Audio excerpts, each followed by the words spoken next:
alaikum wa rahmatullahi wa barakatuh to some of you, and peace out to the rest of you. Hit the share button because the message is more important than the messenger. Again, let me help y'all out right quick. So, in the last few hours before my wife gets back into town, she was just in Mecca and Medina.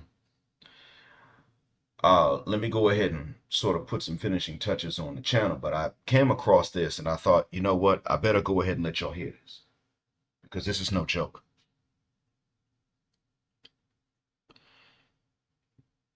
And I'm going to ask you all to please, those of you that are Muslim, please supplicate on my behalf and on my wife's behalf.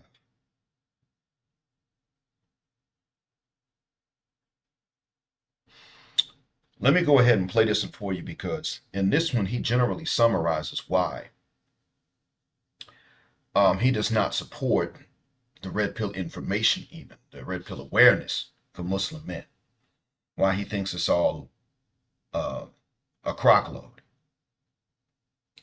Let me go ahead now and play this for you bit by bit, and we'll sort this through. By the way, if you're seeing this on YouTube, you're seeing it late.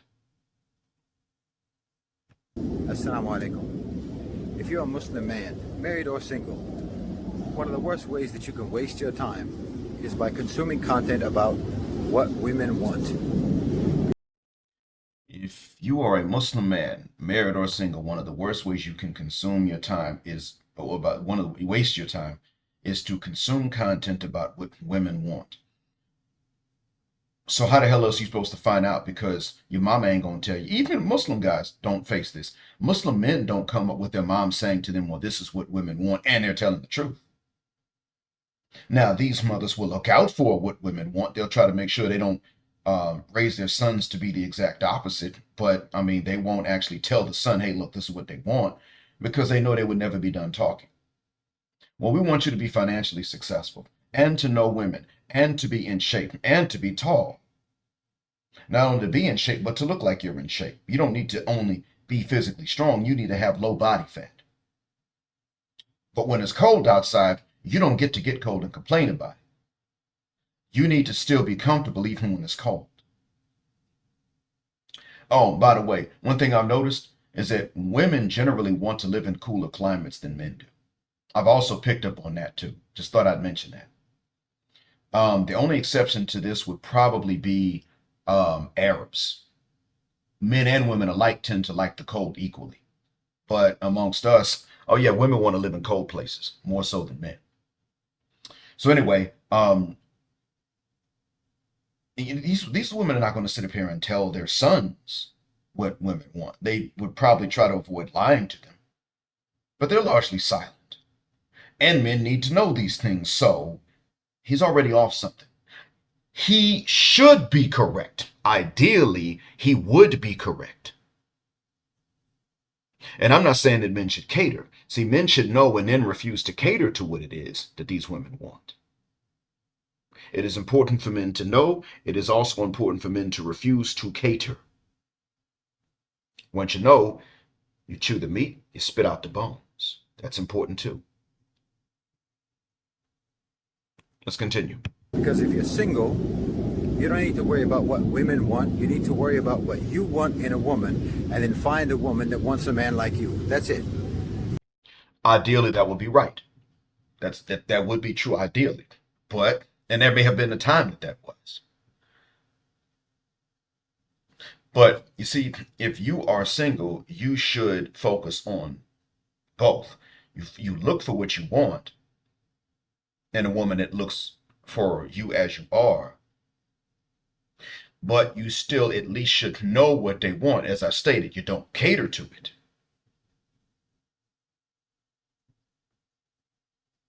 You can respect that which is legitimate about it, but you don't cater to it.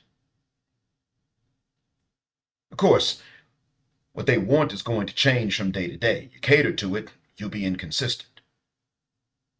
If you cater to what you want, you could wind up being inconsistent. But you look for what you want consistently.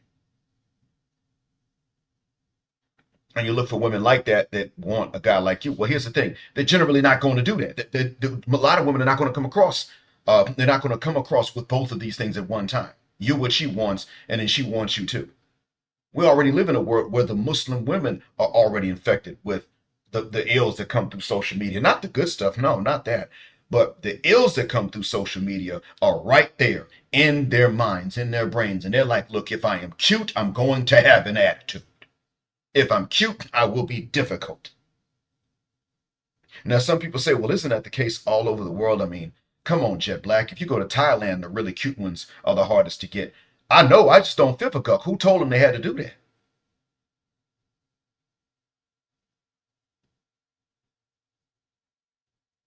Who told them they had to have the worst attitude based on them being cute? They may be very selective about it, but who told them they got to have the worst attitude?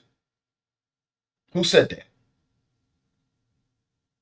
Who said that if they are beautiful, then they need to make sure that what they actually want in a man is difficult for that man? Who said this?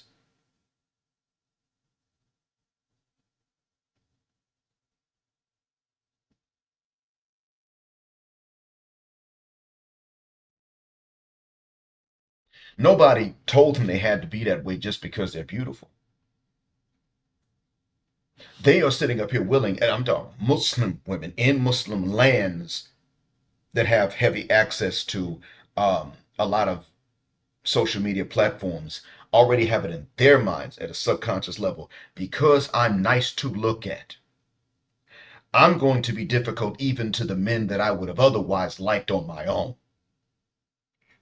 It's already to the point where they're allowing exactly what Alexander Grace said, the guy out of Australia, white fellow out of Australia. They're allowing exactly what he said to take place. He was saying most of these women aren't even interacting with you on their own. Sometimes they've been difficult to you. Then they interact with you on texting or something like that, and it's really all their friends that are right there with them, telling them how to do it, helping them formulate a response. And you think she's responding to you? No, it's all of them. You think you're responding to her? No, it's all of them. Well, the Muslim women are being like this too. They're getting together with their friends, cousins, all that. Girl, this is what he said. Okay. And all of them come in clucking like hens, telling her what to say. And now, see, I would say that we men generally don't do that, but we have the right to because of the difference in complication between men and women. Women don't have the right to do this because they butt into each other's business and they're terrible listeners.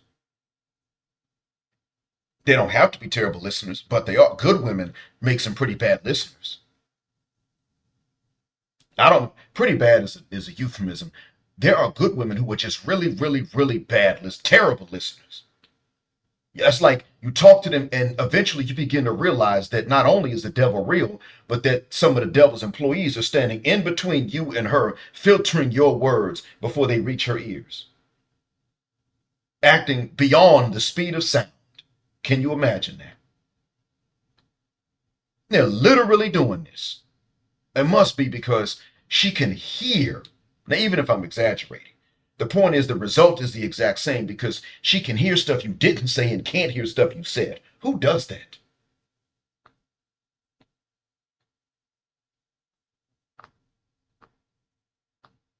And I'm sitting there thinking to myself half the time, if you're that bad of a listener and your friends are that bad, you don't involve them in what I say to you. If you say something to me, I have the right to go to an experienced husband, as long as he's fair and he's also wise, and ask him for advice. I'm allowed to do that. You're the one that shouldn't.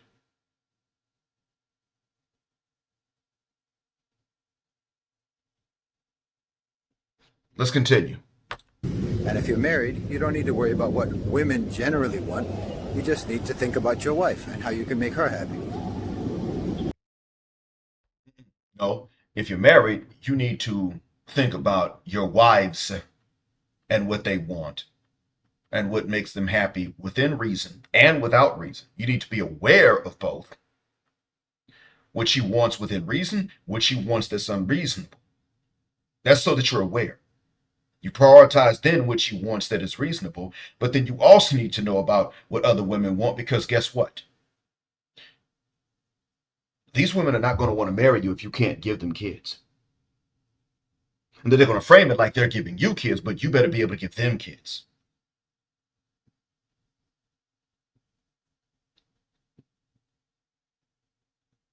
And I'm telling you, you look at these ladies and understand that if you have a son, you're going to have to be able to tell him that there are individual things that women want, and that is very reasonable to factor in, but that it is also a very good help for him to know what they want in general when he starts looking to marry. And that's if he should be the one looking. I don't really think that even in Muslim societies men should anymore. I think in Muslim societies men have every right to say, I'm not going to be the one looking. If I look like trying to figure out, if I look like trying to convince your butt, if I try to marry you, you will never respect me. Why would I try? Because that's how bad things are getting. So what he's saying, I want y'all to understand that what this man is saying should be correct. And that's why you can hear the wisdom in it. But it is not your fault or his fault that it is not correct anymore. And this is where he's going to have to wake the uck up. Why are you wasting your time with this basically dating content? Build yourself. Because it's not a waste of time to know, it's a waste of time to try to date. That's a waste of time. It's a waste of time to try to even so much as learn too much game. It's a waste of time to try to learn how to game them and deceive them into liking you. It is not a waste of time to learn what the hell kind of games they play. As a man, find the That would be a waste of time, but they made it a necessity. right woman for you, and that's it. And then from that point on, you just have to think about what she likes or what she wants or what makes her comfortable. You should focus on what she likes, but see, again, you will not find that one if you don't know what women in general like.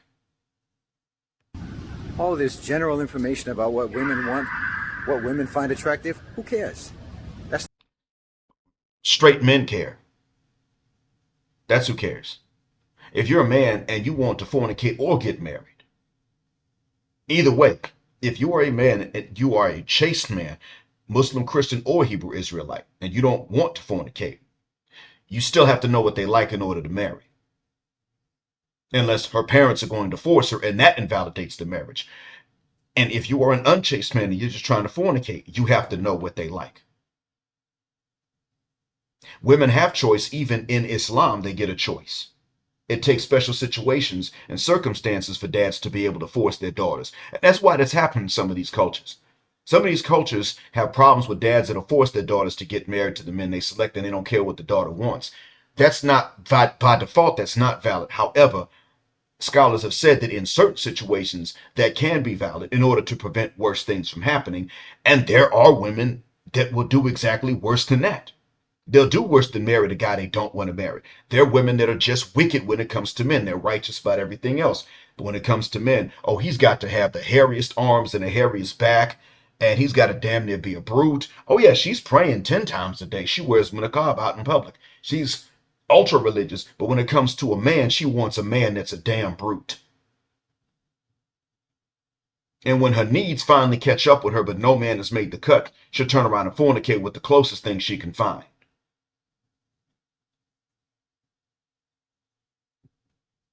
Yeah, that's what the problem is. And that's what I keep trying to tell a lot of these men, even these dads of daughters. You can start roaring and thumping your chest about what kind of man you are, about your daughters and about your wife. Bro, I know you have an instinct to protect your family.